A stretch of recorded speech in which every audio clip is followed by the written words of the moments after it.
Uh.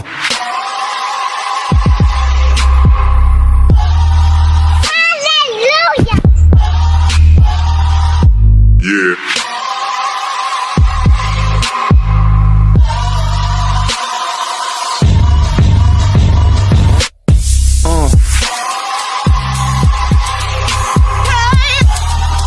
Hallelujah. Yeah.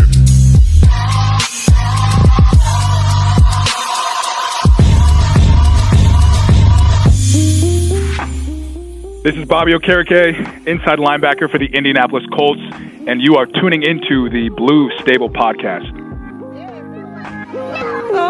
Wow. All right. Well, guys, the Indianapolis Colts have tied with the Houston Texans to kick off the 2022 year.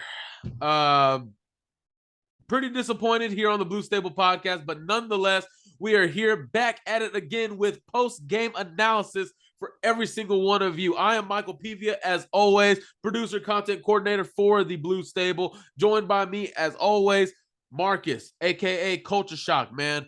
Godly, how do you feel? You know, the 2020 tie, does this count as, breaking the eight-year curse? I would say yes. It's a slow progression. It's not a loss. It's just a tie. We still have a chance to make the playoffs, depending on the outcome of other teams, but it's better than an L. But we should have won, but it's better than an L. Yeah, if there was a moral victory to take away from this, I don't even count it as a moral victory. But essentially, in the division standings, a tie is better than a loss. So if you come head-to-head with the Titans on a tie at the end of the year, and we have a tie within the division, and they have a loss, we would get that we would get that bump up. We would be ranked above them. So that's the only positive really that can come out of this day. Man, let's talk about it, guys. The Colts started off week one. Oh man, I'm like still trying to process everything, but y'all know how we do it. Just like we did last year, we're doing it again this year. What we liked, what we didn't like from this game. Rashad, you wearing anything special? I'm obviously wearing my home field apparel for the shoe. I got my high school here. The Belton Tigers got them, repping them in this one. What you repping? Culture Shock is wearing a blue tank top. Oh, okay. Who right are name. you wearing? Who by who? It's just Nike. Hey, Nike. All right, best sports apparel out there. All right, I'm a Nike owner myself. So other than that, guys, we are going to start off this show with what we liked, what we didn't like. Sorry, I'm trying to fight back these allergies right now. But first, we're going to start with this game was something I didn't like was the offensive line. Marcus, start us off there, man. What did you see from the offensive line in this game? A lot of inconsistency. Starting from the beginning. A lot of pressure being forced on Matt Ryan to do some bad throws and, some inexcusable things. Now, of course, Matt Ryan could have did something else, but the offensive line was just flat out terrible at the beginning of the game. Like, no protection whatsoever. They even tried to put in Big Mo as a tight end to try to get the blocking to improve, but it just didn't help at all. And you can see the defensive line unit that we mentioned in the preview, the defense for the Houston Texans could they can have some type of upbringing because that's what I trusted the most off the Texans was their run defense, and they showed up and showed out, and they did their thing. Jerry Hughes that we mentioned, Kursky, Kruger Hill, Jalen Petrie, he was out there. Stingley had a few flashes, but in general, the offensive line was just not consistent enough in my liking. I mean, they did improve towards the end of the game, but it was just too late in my opinion as well. But it's just something you can't have going into week 2. Of course, we praised this whole preseason mantra of, have the starters play more snaps so they can get consistent enough for week 1. Well, guess what? Newsflash, they still was not as good as they were supposed to be. So I feel like that was just a waste of time, in my opinion. I didn't like the offensive line. Yeah, I was looking at this earlier. Obviously, $80 million guaranteed to Quentin Nelson just last night. Saturday night is when they locked up Quentin Nelson. He got the big payday. He is now the highest paid guard in NFL history. $20 million annually. Ryan Kelly, over here making $40 million. Braden Smith got his extension last year in training camp, another $60 million. And that's the performance you got from Ryan Kelly, from Braden Smith. Braden Smith had a horrible day, Marcus. He had a horrible day. Getting worked against Jerry Hughes, allowed 4 pressures, allowed a sack, didn't really get too much blocking when they tried going zone right side with Jonathan Taylor. He wasn't keeping his containment. He wasn't getting his guy on the outside where he was supposed to be, getting beat too many times. And I just did not like what I saw from him at all. Danny Pinter, I thought, had a solid day. Got beat a little bit, a few times inside. Ryan Kelly got beat a few times. Quentin Nelson, I think, held his own a little bit. And then the left tackle position, that was weird what was going on with that. Matt Pryor starts. They're subbing in Ryman in the second quarter. They're subbing him in for a couple plays. And then Matt Pryor comes back. Ryman was only in the game for 2 snaps. And then Pryor comes back. And then the next drive, Pryor is gone. Ryman is in. What are you doing? I'm not entirely sure what's going on there. Are they juggling the left tackle snaps? Are they doing anything like that? What is the purpose of that? I thought Matt Pryor was having an okay game. I didn't think it was bad enough to where he needed to be benched or part-time benched, I guess. I don't know how I want to explain that. But it was offensive line in general. It just wasn't up to par, and you need to be better in that situation. You saw the decline last year. Nelson was struggling. Kelly was struggling. Smith was struggling. Obviously, you know what you had at left tackle in Eric Fisher, and then your right guard, Mark Glowinski, sorry. This decline continues to keep going. But they did end up having a better day in the fourth quarter, which we'll get to here in a little bit. Play calling and decision-making, I thought, could have been better in some areas. Obviously, the biggest one is going to be going for it on 4th down and not kicking the field goal in the second quarter. That was idiotic to me at that point. If you're on the road, then I believe in kicking the field goal right there. If you're at home, you got the crowd behind you. They're not going to be as loud in that far end zone. You got everything going your way. But on the road, Frank Reich decides to go for it on 4th and goal and not take the points. How different would this game have been if he just took the points? How different would it have been, Marcus, in the fourth quarter if you just took those points right there in the second quarter? It would have made a huge difference, but now the question is, would he have made the field goal with this outcome that we've just seen? We go to what if he would have not made the field goal? We would have been in the same pickle, because you can start at I've noticed the trend with Hot Rod when it comes to kicking is like when at the kickoff, even on the kickoffs after we'll kick a field goal or they'll score a touchdown, Hot Rod kicked the ball out of bounds twice. So there was 2 red flags going into the fourth quarter and going into overtime when he kicked the ball out of bounds twice. That something wasn't right. So, I mean, definitely I agree. We could take the points when we have to, but Coach Frank, over the years, we've kind of noticed how aggressive he is on 4th downs. So I kind of wasn't even disappointed at the moment until after it happened, especially with us losing. It was like, all right, well, we know he's probably going to go for it here. So, I mean, he didn't convert, just drop a better game plan at the end of the day. It's not about going for it or not. It's just drawing up the perfect game plan with an offensive-minded guy like Coach Frank, right? You just have to do better. It's just as simple as that. And speaking of the play call that they went with was a wildcat with Nyheim Hines. What the hell? I thought you would have drawn something up, something else that was creative. Obviously, in that situation, you know it's going to go to Jonathan Taylor. And if it's in wildcat, who else is it going to? Like, are we serious? We didn't do a fade with Michael Pittman. We didn't get anything underneath like a mesh route or smash route, anything like that. We didn't draw anything up. So that play call was probably one of the worst play calls I've ever seen Frank Reich go with. I've ever seen it. Just going with the run game, not opening up the pass game enough in the first half, because you saw already in the first quarter, Marcus, 10 carries for Jonathan Taylor already in the first quarter. You were clearly trying to establish the run, and it was not getting established. I would have liked if you just saw that it wasn't working, go with the pass to set up the run. And that's not what Frank Reich did. He didn't do it. And he had some success going with Michael Pittman. Why did you stop going there? He just confused me with this game. Again, not going for the three, not taking the easy 3 points. And man, I am using easy very loosely right there. But what was it? What Blankenship missed what in overtime? He missed a 42-yard field goal. 45. I think 45. That field goal, if they would have went for it, would have been 26 yards. And if he can't make that, Jesus, he can't. He don't have a job at all. But I thought the play calling and decision making, it could have been a little bit better in that area. With the lack of separation from the offense, obviously early on, the Colts were going to Pittman, they were going to Hines, they were going to Taylor. They weren't really going anywhere else, and the purpose of that was because nobody was getting separation. That's just what it comes down to. Pierce was not getting separation. Doolin was not getting separation. Campbell, Strong had a catch early on. I believe it was on the second drive when they went down and got the field goal first.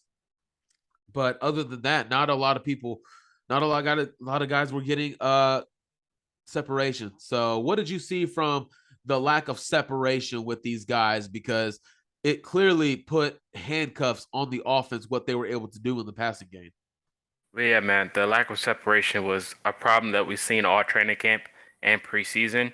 So when they step out here against the Texans and you got a veteran guy on the opposite side like Steven Nelson, he's going to put them hands on you and he's going to press you.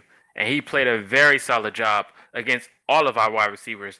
Derek Stingley even had a few snaps against Alec Pierce and Michael Pittman Jr., and he's shown his flashes even in the red zone. Everyone was talking about, oh, Doolin dropped the pass. Oh, Alec Pierce dropped the pass. But no one's giving credit to the defensive-minded coach in Lovie Smith and what he had set up for that defense.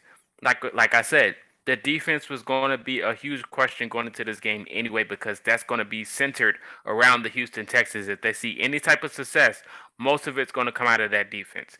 And like I said, the wide receiver separation, we need a veteran wide receiver. We mentioned this a while ago. It do not have to be T.Y. Hilton. It just has to be somebody in general. And it just showed today. A young team that's been struggling since training camp, trying to get separation, still has that problem going into week one. And, it's something we're just going to have to deal with.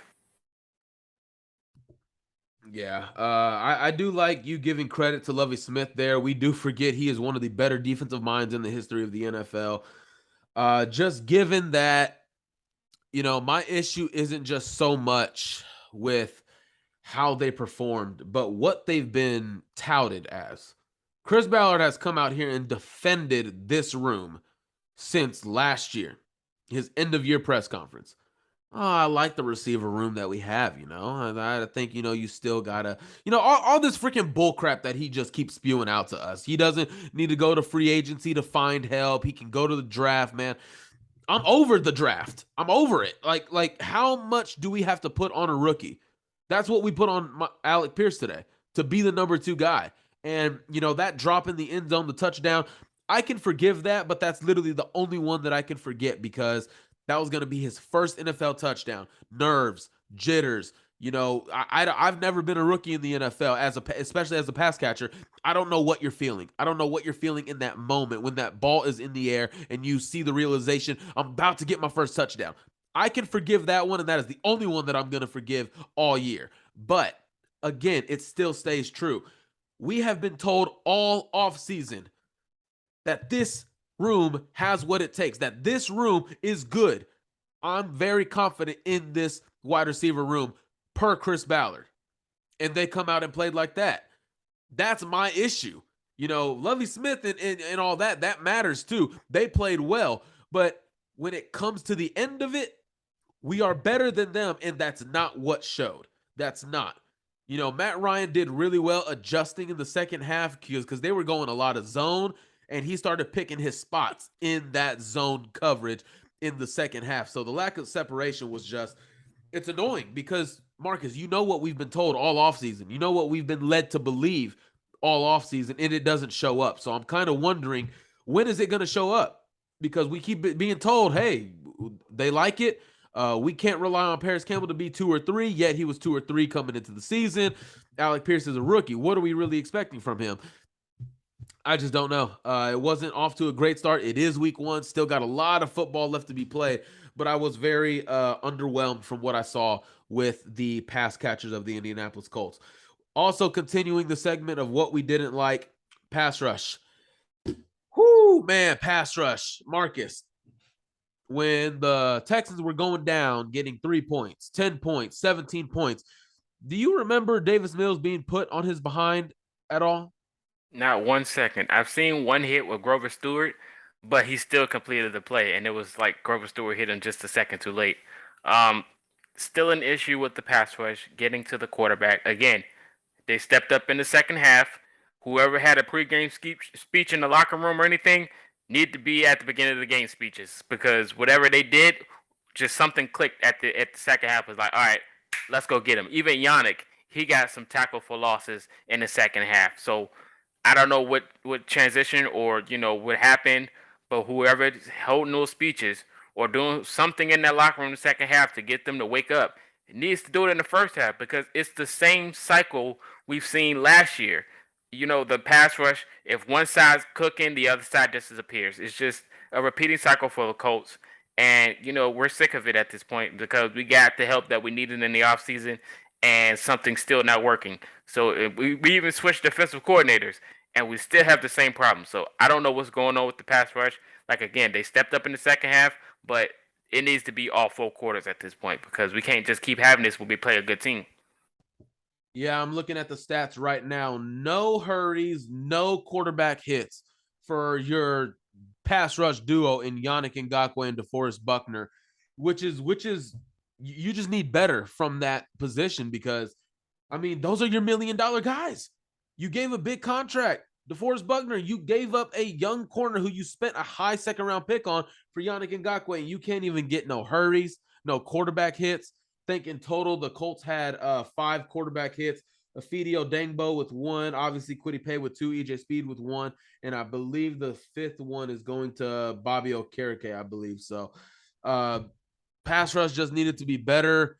I didn't really see anything up the middle. It looked like DeForest Buckner was still getting doubled. Yannick Ngakoue did have a good matchup today with Laramie Tunsil. He is a very good left tackle, so that was a little bit on the tough side. But again, you expect things from Yannick Ngakoue. So the fact we didn't get it today was disappointing. We've been told about this pass rush. Again, pass rush can be electric. Pass rush is, we're looking for it to do what we haven't been able to get it to do for 4 years and still didn't do what we needed it to do. I was expecting, what did we talk about on Friday? That I expect the pass rush to be disrupting timing right. Throws, getting into Davis Mills' face. That's not what they did. And it showed up. Run defense. I thought the run defense was a little spotty in some areas. Grover Stewart, DeForest Buckner getting pushed around a little bit. Byron Coart getting pushed around a little bit, especially him. And then on the edges, man, I didn't think Yannick Ngakoue and Quiddy Pay had the greatest day in the run game as edges. They didn't try to collapse any pockets, any angles or anything. They just got beat. And, the Texans didn't go crazy for rushing yards. I think their leading guy was Damian Pierce. 14 carries, 49 yards. I'll take that. But for the most part, when we needed it, we weren't getting off the field on third down. So run game definitely took a little bit of a hit. Wanted to see a little bit better there. Marcus, the penalties wise, there was that pass interference right there by Kenny Moore. Twice. And Twice. Yeah. One of them, I believe the first one, which allowed them to get into field goal range. I kind of agreed with it. The angle that I got on my TV, Kenny Moore was clearly holding the dude's guy. I think it was Chris Conley. He was clearly holding his left arm, preventing his ability to make the jump and catch. And that's interfering with the pass. So that's the angle that I saw, that I got. Marcus, did you see anything else there? I believe it was Conley or Chris Moore. I don't know which one it is, but Moore was very active this week. So I don't know which one, but it's like a ticky-tack call, in my opinion. The flag that set up O.J. Howard's first touchdown, that was the play, the first flag. It was a ticky-tack call, but it's like Kenny Moore. He's probably he's a Pro Bowler. Like you should know these things, especially going into week 1. on the road. Like, of course, everything's not going to go your way. It felt like I was watching Rocky Sin rookie year all over again. It's like I thought we got over this hurdle, and you would expect this flag to be from somebody else and not Kenny Moore. Why is he back there by himself on an island? Like I said, we did trust him, but I mean, it was the same cycle going over and over again. Like the penalties, it's like, what are we doing? Like, I didn't understand it at all, but it definitely was the first penalty to set up OJ Howard's touchdown. Yeah. Penalties wise, I don't think the Colts had a lot. And I know there was a first down that they got that the drive ended up becoming a punt. You know, they were going to get a first down, but it had to be called back because Quentin Nelson, ineligible player downfield, had to be brought back, ended up getting no more yards, and he had to eventually punt on that drive. So penalties wise, I think the Colts had kind of a clean day. We're going to get into a couple of penalties right now that has to do with this next segment, the kicking game. And obviously those two penalties at the end of the fourth quarter from Rodrigo Blankenship, man. It's time to get him out. It's time to get him out. If you have been a question mark for, now going into 3 years, I think it's time that you get rid of him. If he's been this much of a question mark, he was a question mark coming out of 2020.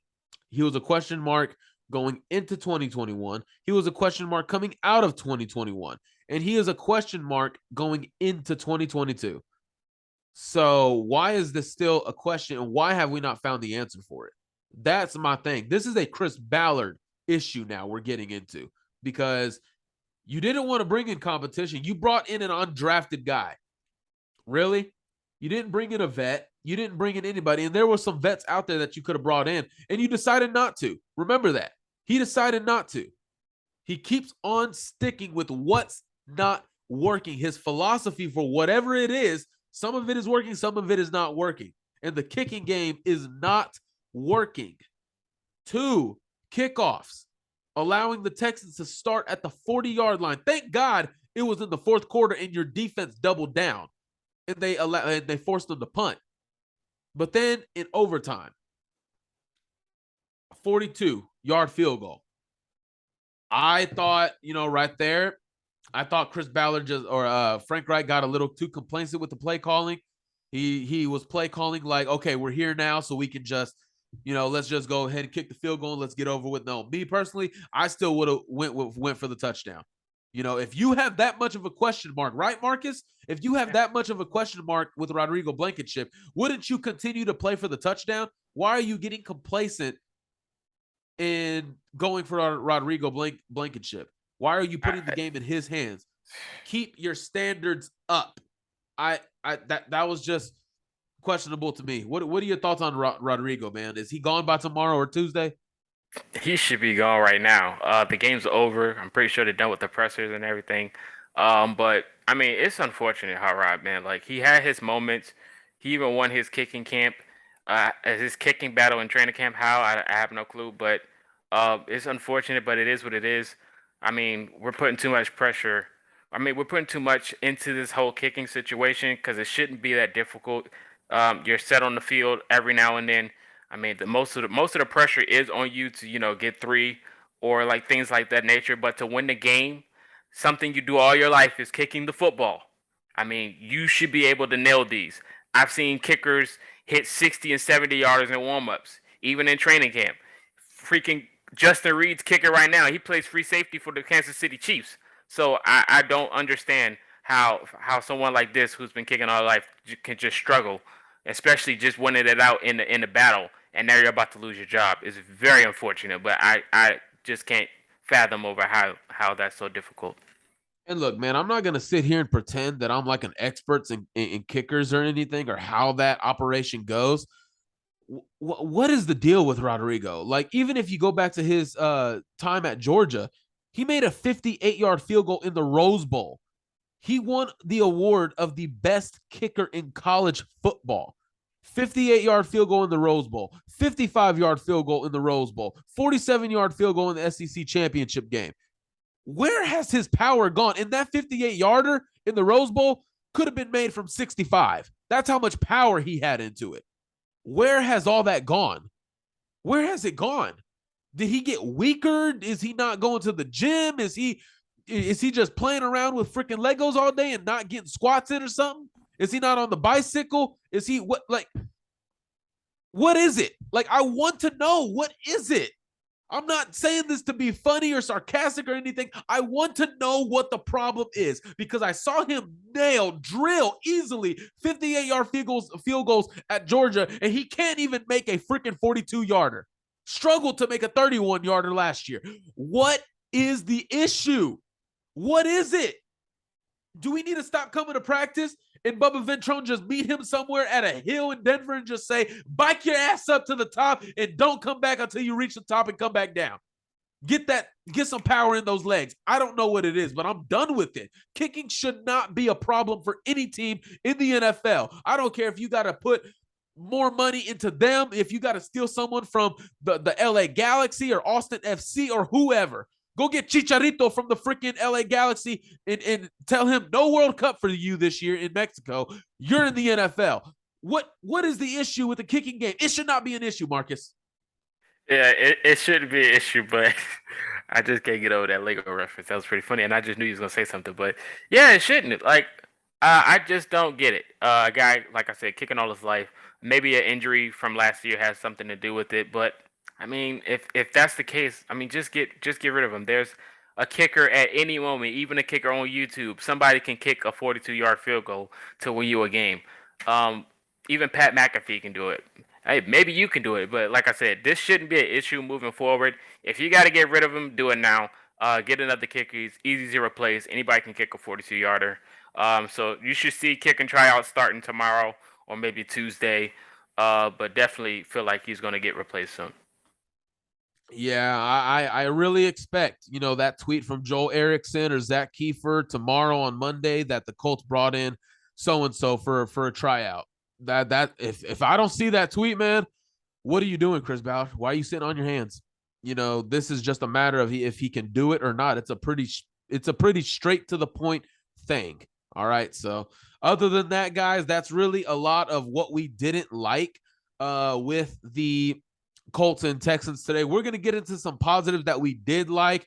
What kind of positives were those? Well, they're positives, but they got little, asterisks next to them, but let's start with Matt Ryan. I thought, he was solid really in the fourth quarter. Matt Ryan, I thought, here's a guy that, I'm not trying to be Chris Collinsworth, but here's a guy that you traded for, that's played a lot of football, that has 42 career game-winning drives, has been an MVP. You know what he can do. You didn't have the confidence in Carson Wentz last year. You didn't have the confidence in Jacoby Brissett that you have in Matt Ryan to win you something in the fourth quarter. When it's all said and done in the fourth quarter, can this guy do something? He ended up scoring 17 points in the fourth quarter. That's astronomical. That is big. 17 points. Obviously, there was help from an EJ Speed strip sack that allowed the Colts with great field position. Matt Ryan showed in the fourth quarter that he can do what he needs to do to win a game. And this is really just the fourth quarter I'm harping on about Matt Ryan. I thought, I know it's a tie and the third quarter was a little rough from him, or the first three quarters were a little rough for him. But I think just moving forward, you should feel good about who you have at quarterback. I think that's my takeaway from it. And that's really all that I have to say. I thought he took command of the offense. It looked like there at the last last drive that he had in the fourth quarter, not overtime, that he actually took over some play calling from Frank Reich, which we've never seen happen since Phillip Rivers was here. Usually Frank Reich is calling these plays, but from what it looked like to me, Matt Ryan was running the offense. He was initiating because obviously they were in hurry up mode. So that was a good plus, but it's a positive and it's something that I liked because it makes me feel good about what we could possibly do moving forward. Yeah, definitely. Matt Ryan held himself accountable for the mistakes he's made earlier in the game, and you've seen players like former Colts quarterbacks, Carson Wentz of the world and that nature. If they throw one turnover, they'll try to get themselves in their own head and feel like, oh, maybe I need to do this and try to play hero ball at these things. But Matt Ryan stayed composed, even with no offensive line help throughout the game. He threw 50 attempts, but he still was putting the pressure on the defense. And we mentioned how the offensive line improved in the second half. You started to see wide open targets like an Ashton Doolin just sitting there waiting for the football to get to him because Matt Ryan identifying the defense and understanding what they're doing and how they're setting up in the zone, he just picked them every other possession and he drove down the field. And what do you know? After they started doing that, you get them handoffs from Jonathan Taylor and he gives you 7 yards per carry. And he started dominating, and then he scores in the end zone. So I love what I've seen from Matt Ryan, the flashes. Of course, he still has some plays like when he overthrew Ashton Doolin. That could have been a big gain of that nature. He had some of those plays as well. But we cannot put the full blame on him of why we lost because he's shown you the potential of what the offense can be if he had 3 more seconds of protection from the offensive line. Absolutely, absolutely. And guys, if you're loving the show so far, we would love that if you gave us a like, a thumbs up. Make sure you subscribe to the Blue Stable and make sure you turn on the notification bell. That way you are up to date and notified anytime we drop a video on our YouTube page, as well as we bring you coverage of the Indianapolis Colts for the entirety of the 2022 season. Let's get into Jonathan Taylor and Michael Pittman as the middle part of this segment of what we liked. Jonathan Taylor, 31 carries, 161 yards, and 1 touchdown. Obviously, he helped a lot of people's fantasy teams today. Michael Pittman, 9 receptions, 9 catches, 121 yards, and a touchdown. Clearly, those were your 2 guys that you expected big things from. That's what they gave you. Me personally, man, 31 carries, I don't love it. I do not love it. I've said it all off season. I don't want to become the Titans. I don't want to become so reliant on the running game. And you saw it in the first half. Frank Reich would gas this thing. And I mentioned earlier in the show, he would gas the run game. You got Michael Pittman involved early. Obviously, that touchdown, man, that out route, catching it, cutting it back in and going in for the touchdown. That was such a great play. Rookie Michael Pittman does not make that catch, obviously, working with Reggie Wayne, understanding where you are, having a feel for the game and where your defender is working very well. Real quick, a note for the receivers. We've talked about how much help does Matt Ryan need, who needs to back up Michael Pittman. Michael Pittman today was targeted. He was targeted 13 times. 13 times he was targeted. He caught the ball 9 times. Do you want to know who the second leader in targets was? Was it Doolin?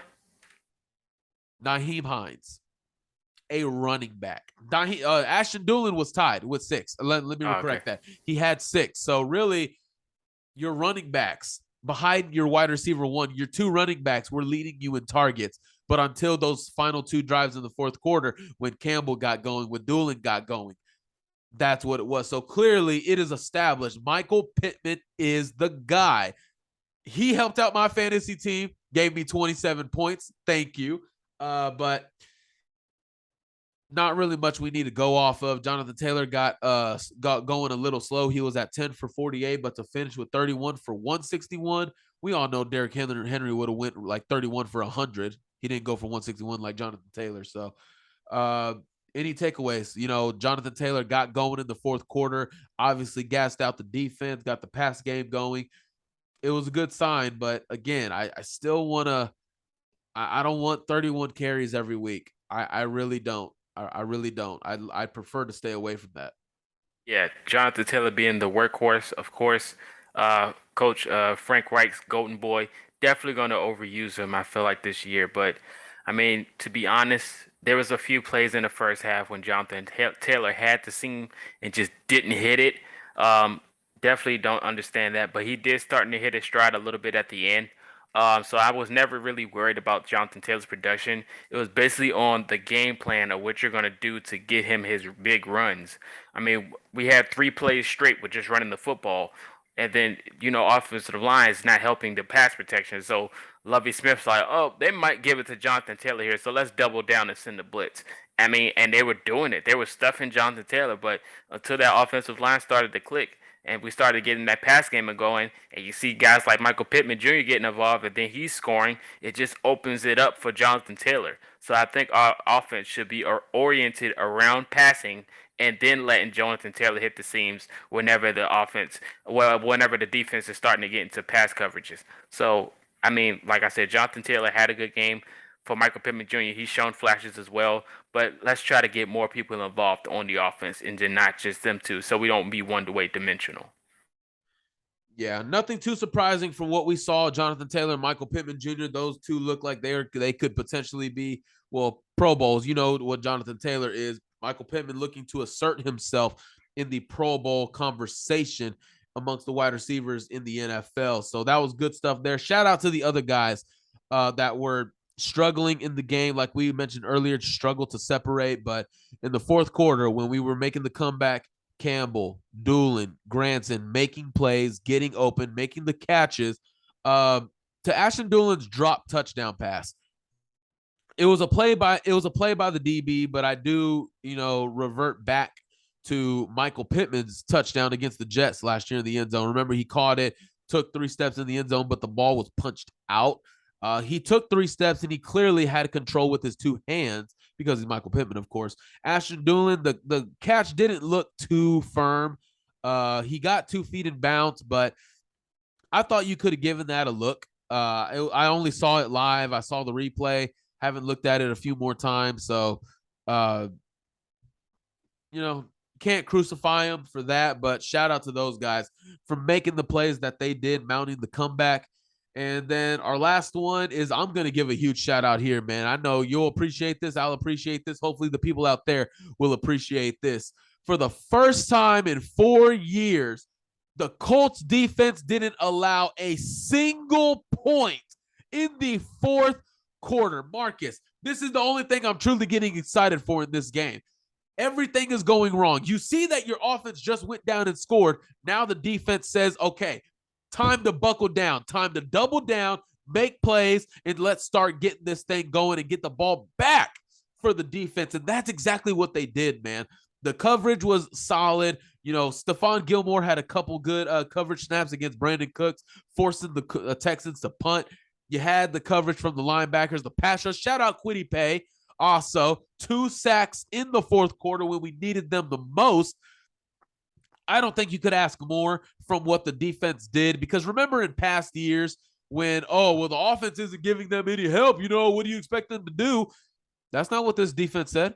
They didn't say, fourth quarter 23, let's just give it up, man. No, they didn't say that. They doubled down. They made stops. They got pressure going. Blitzes started ramping up. Coverage got stickier. That's what you like to see in your defense, regardless of what the outcome is. And this one was a tie. It wasn't a loss. It wasn't a win, but a tie. I would prefer a tie more than a loss. The fact that the defense showed that they can step up when we need them the most, I came away encouraged from, okay? They did get beat quite a few times. Kenny Moore, like you said, is really on a decline right now. He had that bad game against Vegas, had the horrible game against Jacksonville, comes back week 1 this season and has another horrible game. Kind of concerned with that right now. But my main takeaway is that when we needed it the most, the Colts defense shut out the Texans in the fourth quarter and overtime. That is a good sign for the defense moving forward. I loved it. Yeah, I loved it as well. The defense definitely stepped up. Besides, the whole first 3 quarters with the kicking penalty when they tried to get a punt block, that penalty that set them up for another first down, and besides Kenny Moore and all of these things, but the defense definitely shown you a few lights. And another thing to take credit for is that they did all of this without their main guy, Shaquille Leonard, which is a huge bonus going forward into the few weeks up ahead when he comes back. And they did all of these things. Zaire stepping into his role. EJ Speed stepped in, and he did it. They just tried to find that guy. Who's going to be the guy to make a change? And it was a special teams guy. And it's a huge bonus moving forward. Even Stephon Gilmore had a few breakups at the end of the play.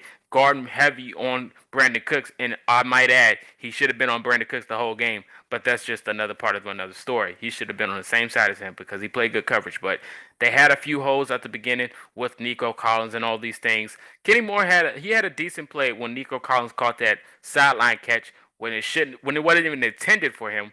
It was a good play, but the defense definitely stepped up in the fourth quarter, and it is a good thing. But I think we all knew that the best part of this team is the defense going into the season, and they're just showing that for sure. Yeah, I think if you have a very young offense like the Colts do at their position group, their skill position groups, I think it's important to have a defense that you can rely on, especially if it takes them a game to kind of get in a groove, get the jitters out, and get used to playing with each other in real time. I think that's important. And I certainly liked it. Of course, like you said, they had back-to-back drives, horrible starting field position on the Texans 40. So the Texans only needed 60 yards instead of your regular 80 to go and get a touchdown. And they didn't even let them pass a midfield. You know, they got past midfield one time, but Quiddy got a sack and they went back across their side of the 50. So thumbs up to fourth quarter defense. Obviously, allowing 20 points is 20 points too many. So let's hope the pass rush gets a little bit better for an entire 4 quarters instead of just the fourth quarter alone. And this brings us to our last question of the show here, man, regarding Frank Reich. This is a hot topic, whether he should be fired, what's going on with play calling, but we're not going to get into, firing. This is week 1. Teams are going to lose games that they shouldn't. There's going to be some weird performances. No one knows who's good yet. So I'm not going to get into the firing, even though I highly doubt Chris Ballard would make a head coaching move mid-season. So here's the question. Should Frank Reich pass the play calling duties down to Marcus Brady? I think it should have been Marcus Brady to begin with when we hired him, because he was the quarterback coach, and him working with Matt Ryan can definitely adjust the play calling and maybe even take snaps away from Jonathan Taylor. So I do think that when he got promoted, I think he should have been calling the plays to begin with because he knows what he's doing. And having Frank Reich make the play calls and then try to be a head coach at the same time is a lot of pressure. I don't think you can control 2 narratives at the same time as a head coach and an offensive coordinator play caller.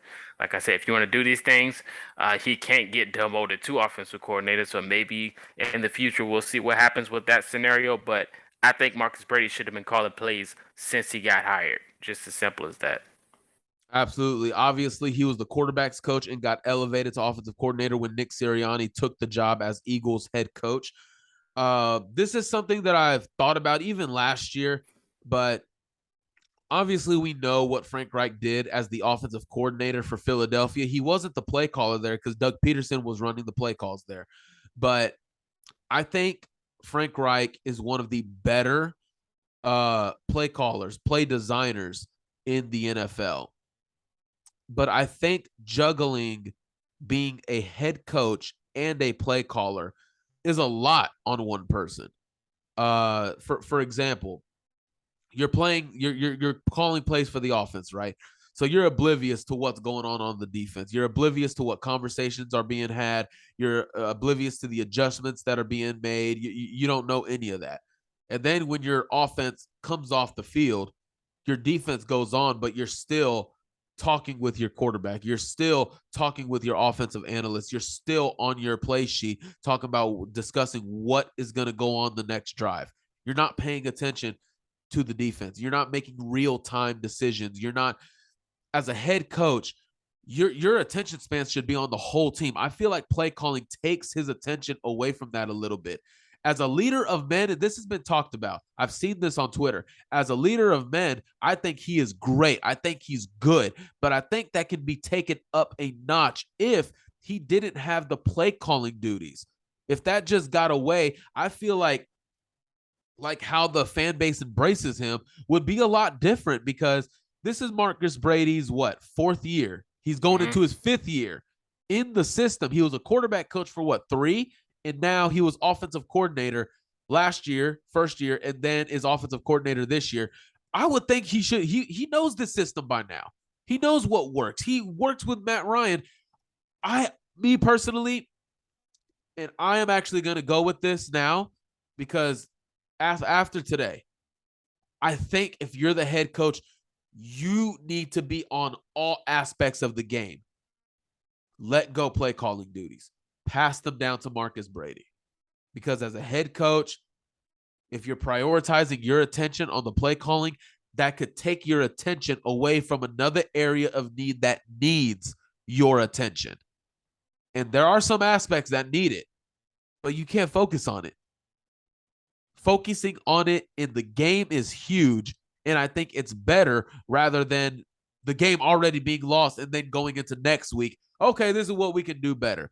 I feel like those in-game adjustments, the process of just being a head coach is better in-game rather than just through the week. That's my take on it. I think I'm ready to see the change, not because I think Frank Reich is bad, because these are Frank Reich's plays. It's his plays. Marcus Brady's just going to be calling them. I want to see that change only because I think there's a void that gets left when Frank Reich is focused on just one aspect of the team. That's my take on it. I'm not entirely sure what your guys' take on it. Obviously, if you're on this on YouTube, let us know what you think about the play calling duties. Should they be passed around?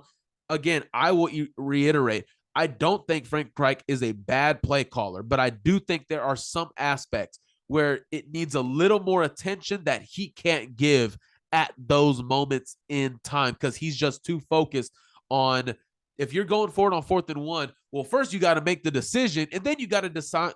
Then you got to decide what play is being made. Usually the head coach will look to the offensive coordinator, give the nod, and the offensive coordinator, bang, he's got it. There's just so many things working in a coach's head that you're just like, it just becomes too much at times.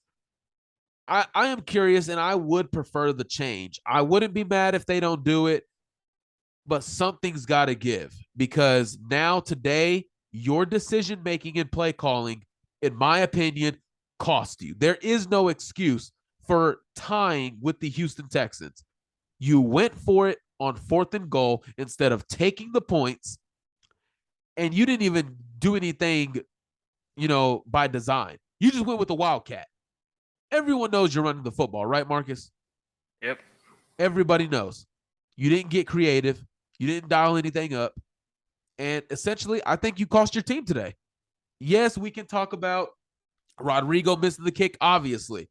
But that decision to not just take the points in a division game on the road, opening the season, that cost you.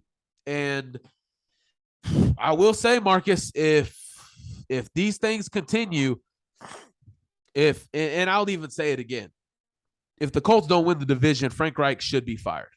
Because at some point, the excuses have to stop. The excuses, the finger pointing, the blaming, it has to stop. And tying with the Texans should not be anywhere good enough. You should not get complacent. You should not be okay with that. Oh, we didn't lose, but at least we tied. No, you should treat a tie even worse than a loss. Or at least that's how I've been told, how I've been encouraged to look at it. It's no better. So, as long as your standards are up, man, this game was very frustrating for all of us to watch, man. But what is your opinion on it? Because obviously I want to get yours. Do you like the aspect of doing it? Because I know you already said you would like it, but I feel like there's just a little bit more that I want to hear from you. The decision making to maybe replace his play calling is definitely a thing we should do. Like I said, it's probably too much pressure for Coach Frank. I'm not saying that he can't do it, but I definitely think he could. Just give it up. I mean, it is what it is. He's definitely a quarterback. He's definitely a player's coach. So him, taking over, letting someone else take over the reins shouldn't be an issue moving forward. But if the same thing happens for maybe 3 more weeks, I think something needs to happen immediately in the front office. Something has to be done because we can't have the same scenario happen for 4 years straight, even in the same predicament on 4th, should we go for it or not. And even in crucial moments to win the game, the play calling is just stale. So I think Marcus Brady could take over that reign, and Coach Frank Reich could maybe be just the player's coach and motivator to give us the W moving forward. Yeah, man, there's nothing wrong with that. If this is a pride thing, if this is an ego thing, man, we need to let it go because this can affect the team. And I think it affected it today. You saw it. I think if you take those 3 points, it is a completely different ball game. Not even, you probably don't even get to overtime, Marcus. You probably don't even get to overtime if you just take those 3. So what do you guys think? Should Frank Reich pass out the play calling duties to Marcus Brady? Should he keep them? I'm not really looking for, firing right now because it's just one game. You're not in the hole. It's a tie. A tie is better than a loss, especially in the division if we're just looking at the bigger picture.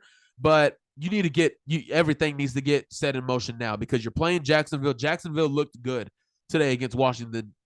They did take the L, but parts of their game, they look solid. The defense looked okay for the most part. Their offense looks like it can be fun to watch, and we will definitely break that down next week. But other than that, guys, we'll go ahead and wrap it up for this show.